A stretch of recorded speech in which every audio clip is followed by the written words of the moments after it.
Hi everyone, Happy New Year. Welcome to 2020. We're in a new year, a new decade, and a new market, or certainly a very different one than what we were seeing this time last year. So I wanted to get the year started off by getting you caught up to speed with what happened in December and also look at it relative to all of 2019. So December sales were down 19% relative to November. So they were down slightly, but they were up 88% relative to December of last year. And if we look at this compared to the 10-year sales average, we see that sales were up 9.5% relative to that 10-year sales average for the month of December. So it was an unusually strong finish to the year. And truth be told, I think sales would have actually been even higher if there was more inventory on the market. What I was finding myself in, and a lot of my colleagues, was that we had a lot of qualified buyers, but there weren't a lot of great properties on the market in December. So we actually found ourselves in a lot of multiple offer situations again, especially in the condo segment. Listings, on the other hand, were also down relative to November by about 20%, but they were down 16% relative to last year. So this combination of factor of having sales way up relative to last year and listings down relative to last year brought us back into seller's market territory. We are at 23%, and if you remember anything over 21%, we start seeing upward pressure on home prices, which is why it's called the seller's market. So if we break it down by property type, we see that condos are sitting at 32%, which is indications of a very strong seller's market condition, and that's where we are seeing a lot of the multiple offers coming into play last year. Townhomes finished off the year at 26%, and detached properties were sitting at 15%.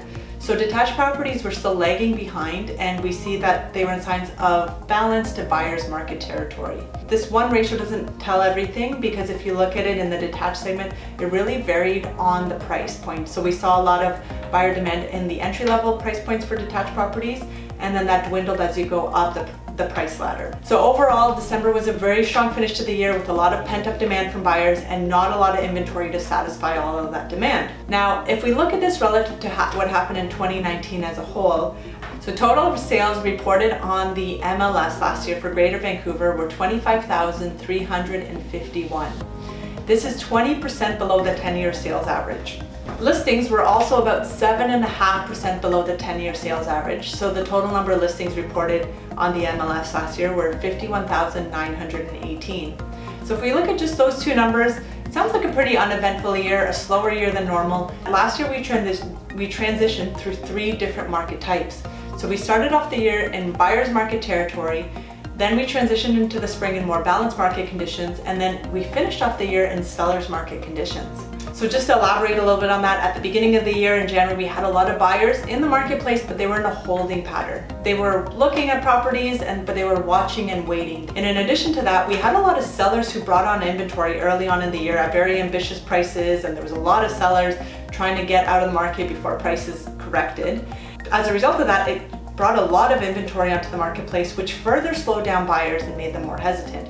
Now, this started to change in about May of last year. In May, we started seeing buyers more confident. They were putting pen to paper again. And at the same time, sellers were either pulling the places off the market if they hadn't sold. Some were now selling successfully to buyers, so the inventory was absorbed, and others were holding off on putting their properties on the market. So this combination of factors of having less inventory and buyers jumping in more confidently brought us into more balanced market conditions, and we started seeing deals happening again and that momentum in sales activity continuing.